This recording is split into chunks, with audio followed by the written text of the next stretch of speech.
Olá pessoas, bom dia, boa tarde, boa noite para vocês. Hoje a gente dá início à nossa série de conteúdos revisionais para avaliação final. E hoje a gente vai falar um pouquinho sobre o espaço urbano, sobre algumas características do espaço urbano, alguns conceitos básicos do espaço urbano, e depois nós vamos aplicar esse conhecimento à realidade urbana brasileira, tá bom? Então vamos lá. Vamos iniciar falando um pouco sobre a história das cidades, como é que elas surgem, qual o contexto. Então a primeira coisa que a gente tem que ter em mente é que as cidades elas só puderam começar a existir a partir do movimento de sedentarização do ser humano. A gente sabe que lá nos primórdios, o ser humano ele era nômade, ou seja, ele não se fixava em um determinado território, ou seja, ele chegava, se estabelecia em um território durante um tempo, enquanto houvesse disponível recursos, alimento, água, abrigo, e a partir do momento que esses recursos iam se esgotando, esses seres humanos buscavam outros territórios, buscavam outros espaços, e aí eles viviam nesse constante processo de mudança, de migração. Então, a partir do momento que o homem se sedentariza, ou seja, quando ele passa a ocupar de forma fixa o território, a gente vai poder ter o início da formação dos primeiros centros urbanos. Claro que ainda bem primitivos, nada comparado com o que nós temos hoje, tá? Então, esses primeiros aglomerados, eles vão surgir lá no continente asiático, também na Europa, e eles vão existir durante um tempo, vão ganhar força, vão ganhar importância, mas chegado o período da Idade Média, esses centros urbanos, essas cidades, elas vão entrar em decadência, porque a unidade territorial, a unidade econômica, os centros econômicos que vão ter preponderância no período da Idade Média vão ser os feudos. E o que era um feudo? A ideia do feudo é completamente diferente da ideia da cidade.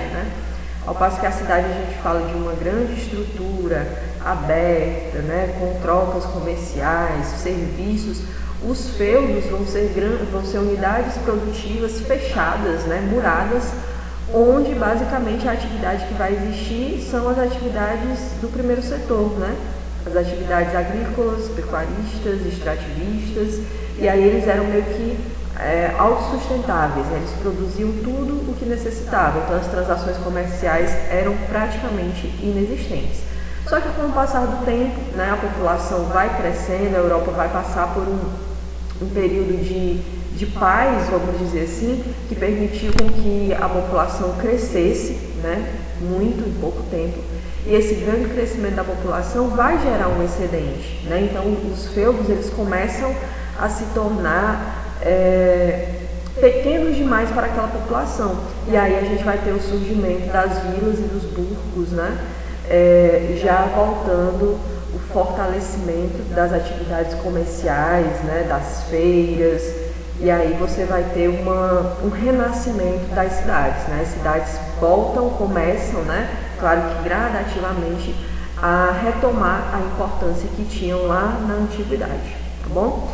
E aí vem-se um outro momento, que é o momento da primeira Revolução Industrial, e aí a gente já dá um salto na história, passando lá para o século XVIII, Então, quando a gente tem o advento da Revolução Industrial, quando a gente sai daquele modo de produção artesanal e entra na maquinofatura, quando a gente tem as máquinas realizando o trabalho de diversas pessoas, isso vai ser uma revolução muito grande na forma de produzir, em termos de tempo, em termos de quantidade e, consequentemente, de lucro.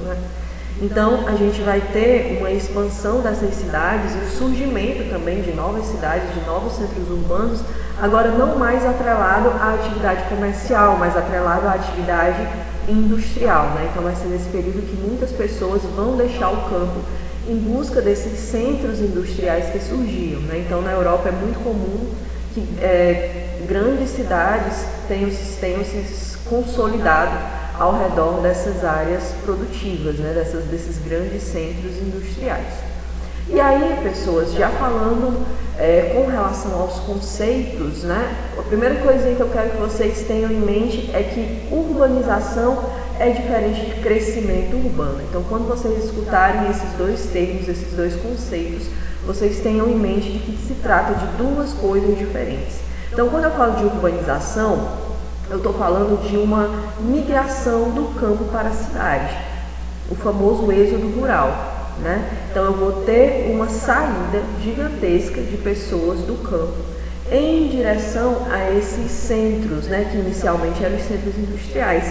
E aí, a partir dessa migração em massa, é que eu vou ter esse processo de urbanização, ou seja, de estabelecimento das cidades, tá bom? Então, aqui é uma modificação mais do ponto de vista demográfico, do ponto de vista populacional, né, do aumento do contingente populacional.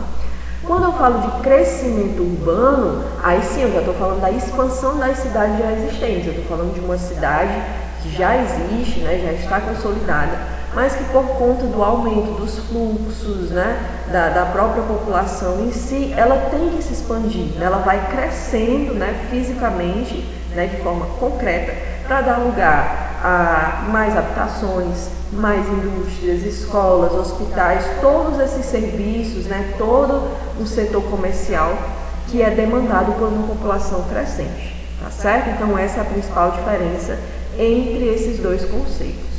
E aí depois a gente chega no conceito de metropolização. Metropolização, se vocês pegarem o nome em si, né, a ideia é que é uma transformação de algo, né, de uma cidade em uma metrópole, tá?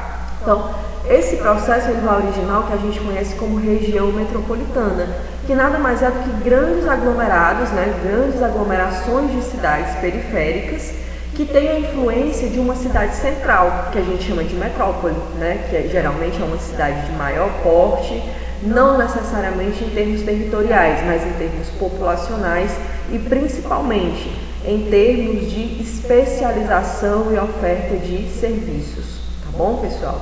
Então, se a gente tomar, por exemplo, a nossa região metropolitana de Fortaleza, né, a RMF, o que nós temos aqui? A gente tem como metrópole a cidade de Fortaleza, que também é a capital do estado, né, e que concentra a maior população, concentra a maior rede de transportes, né, transporte público, a maior rede de serviços, né, tanto de saúde como de educação, todo um comércio especializado. Você vai encontrar algumas lojas, né, alguns segmentos aí do comércio que você não encontra em outras cidades do interior, mesmo sendo cidades de maior porte, tá bom? E aí no entorno, né, sob influência de Fortaleza, nós temos uma série de outras cidades periféricas, como Calcaia, Maracanaú, Maranguape, São Gonçalo. Então são cidades que têm esse contato, essa influência direta e cotidiana com a metrópole que é Fortaleza. Então é muito comum que as pessoas transitem diariamente entre essas cidades, né? Então é muito comum que as pessoas saiam de manhã cedo de Calcaia, de Maracanaú, de Maranguape, para vir trabalhar ou para vir estudar em Fortaleza e retornem no final do dia, né? Então isso é um movimento típico dessas regiões metropolitanas que a gente chama de movimento pendular, né? Que é esse movimento de ida e volta, né, durante um dia, certo? Outros conceitos, pessoal, sobre o urbano, sobre o espaço urbano. Conurbação. O que seria conurbação? Né? Conurbação nada mais é do que o inchaço das cidades. As cidades elas vão crescendo, elas vão se expandindo e elas vão meio que inchando, né? E à medida que elas vão crescendo, elas tendem a se aproximar umas das outras. E aí quando esse inchaço ele atinge níveis, né, mais elevados, muitas vezes é difícil até de você definir as fronteiras, né? Então cidades muito urbanizadas, né, dificilmente você consegue saber quando você está saindo de uma cidade e entrando em outra, né? Não existe uma separação clara, justamente por conta do tecido urbano, né, que cresceu muito, interligando duas cidades ou até mais, certo? Uma megalópole, pessoal, é uma grande metrópole, né? Uma grande metrópole, é uma cidade que tem uma influência muito grande. E a gente pensa logo em população, né? Mas além da população tem toda a questão da influência que ela exerce, tá? Megalópole. Megalópole vem de mega cidade, né? Uma cidade muito grande. Já quando a gente pega o termo mega cidade somente, o que eu estou falando? Eu estou falando basicamente de população. Para que eu possa considerar uma cidade enquanto mega cidade, ela tem que ter pelo menos 10 milhões de habitantes, certo? Só que o termo megacidade, diferentemente da megalópole, ela não leva em consideração a influência, tá bom? Então pode ser uma cidade que tem uma população gigantesca, mais de 10 milhões de habitantes, 12 milhões, 15 milhões, mas que não necessariamente ela tem uma influência muito grande sobre as cidades do entorno, certo? E por fim, se falando em termos de tamanhos, né, das cidades, a gente chega nas cidades globais. Essa sim, pessoal, ela vai além da megalópole, né? Porque é uma grande cidade com uma grande população que tem uma grande influência. Ah, Letícia, então isso não é uma megalópole? Só que tem um detalhe, pessoal, vai ser tudo isso, só que essa influência dela chega ao nível internacional, tá bom? Então, como exemplo, a gente poderia citar Tóquio, no Japão, Nova York, nos Estados Unidos, né? São cidades que tem essa influência geralmente, né, primordialmente do ponto de vista econômico, né, e ela atrai pessoas, investimentos, capitais de diversas partes do mundo, certo? Então essa é a principal diferença. Cidade global é uma cidade com grande população, grande influência, mas que essa influência chega ao nível internacional, tá bom? Depois a gente entra no conceito de rede urbana. Quando vocês pensarem em rede, pensem em conexões, né? Então, quando eu falo de rede urbana, eu estou falando de um conjunto de cidades que estão interligadas por redes diversas, né? Redes de comunicação, redes de transportes, né? Então, para que haja essa comunicação entre essas cidades, tem que ter esses sistemas bem estruturados e, consequentemente, uma relação de influência e subordinação. Tá? E quando a gente fala de macrocefalia urbana, nosso último conceito aqui, o que isso significa? Macro vem de grande, né? Cefalia vem de cabeça. Então, quando eu falo de macrocefalia urbana, eu estou falando de uma rede urbana que tem uma cabeça grande. E o que seria essa cabeça grande? É a metrópole, pessoal. E não é só ela ser grande, ela está em desequilíbrio com o restante das cidades que compõem essa rede urbana. Por exemplo, se a gente pensar no Ceará, a rede urbana cearense, a gente vai ter a metrópole Fortaleza, né? A gente deve ter em torno de 2,5 milhões, 3 milhões de habitantes, por aí, em média. E a segunda cidade maior não vai chegar nem a 500 mil, ou um pouco mais do que isso. Né? Então vocês conseguem perceber o descompasso entre a metrópole e a segunda cidade maior do estado? Então eu digo que a rede urbana cearense ela sofre de uma macrocefalia, né? Porque a metrópole é inúmeras vezes maior do que as cidades, as outras cidades dessa rede urbana, tá bom? Então isso pode gerar um certo descompasso, né? Isso pode gerar um fluxo muito grande em direção a essa metrópole, né? Pode fazer com que as outras cidades menores da rede urbana acabem se tornando obsoletas, né? Ou que não consigam ofertar os serviços necessários à sua população e assim elas tenham que se deslocar para a metrópole, que no nosso caso é a nossa capital do estado. E aí, por fim, pessoal, para a gente fechar essa primeira parte, né, falando sobre o espaço urbano, a gente comenta sobre os problemas que são vivenciados nas cidades, né, alguns deles. Então, vamos lá. A gente começa com a especulação imobiliária, que nada mais é do que quando você compra um imóvel, né, e não utiliza, né, aquele imóvel, ele não tem a sua função social, né, você não utiliza esse imóvel por quê? Porque você está esperando que o mercado se valorize para que você venda esse imóvel por um valor mais alto e assim você tem um lucro em cima daquela transação econômica, tá? Então isso vai impactar diretamente esse segundo problema, pessoal, que a gente chama de déficit habitacional, ou seja, não existe habitação acessível para todos. Mas se vocês pararem para pensar que todas as cidades, todas as grandes cidades têm uma série de imóveis, né, de empreendimentos desocupados, abandonados, né? E por que isso não é utilizado? Né? Por que não se faz uma reforma urbana e não se redistribui esses imóveis para aqueles que não têm onde morar, né? Então isso está muito relacionado com a especulação imobiliária. Eles estão lá parados, estão lá fechados ou abandonados, mas a grande maioria tem um dono, né? E está esperando que haja esse movimento de valorização, né, impulsionando esse problema de especulação imobiliária. Vários problemas contribuem também com a segregação socioespacial, né, que é a separação dentro do território de classes sociais, né? Então a gente vai ter bairros dentro da cidade que conhecidamente vão ser bairros onde vive uma população de menor poder aquisitivo, ou outros bairros que conhecidamente vão ser bairros onde vive uma população de maior poder aquisitivo. E não é só uma questão de renda, pessoal, é uma questão de serviços também, né?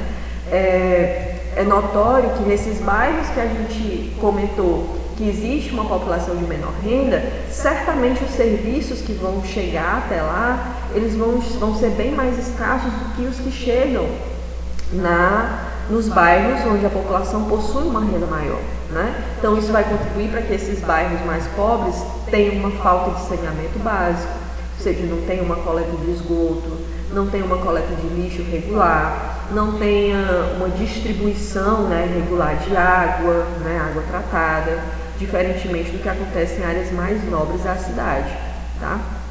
Um outro ponto é a deficiência de mobilidade urbana. Mobilidade é a sua capacidade de locomoção, né, pessoal? Então a gente sabe que quanto maiores são os centros urbanos, mais tende a haver essa deficiência, né? E o principal ponto é uma deficiência nos transportes públicos coletivos, né? Então é um transporte bem precário. Então, é comum que as pessoas que têm algum poder aquisitivo ou ao alcançar um poder aquisitivo um pouco melhor, acabam tendo que adquirir um transporte particular, né? Um carro, uma moto. Por quê? Porque o transporte público ele não dá conta da demanda, né? Então, se houvesse uma reforma, né, para que esse transporte ele funcionasse de forma mais adequada, né, que conseguisse atender satisfatoriamente às demandas da população, que as pessoas não tivessem que ficar várias horas dentro de um ônibus lotado, quente, para chegar no seu trabalho, no seu estudo, certamente a gente poderia ter uma redução, né, desses problemas de mobilidade, porque você teria uma redução da frota de veículos na rua, certo? E por fim a gente termina falando da gentrificação, que nada mais é, pessoal, do que está também relacionado com o primeiro ponto, tá? De especulação imobiliária e também com a segregação. Na verdade, vocês vão perceber que tudo tem uma relação, né? Está tudo interligado.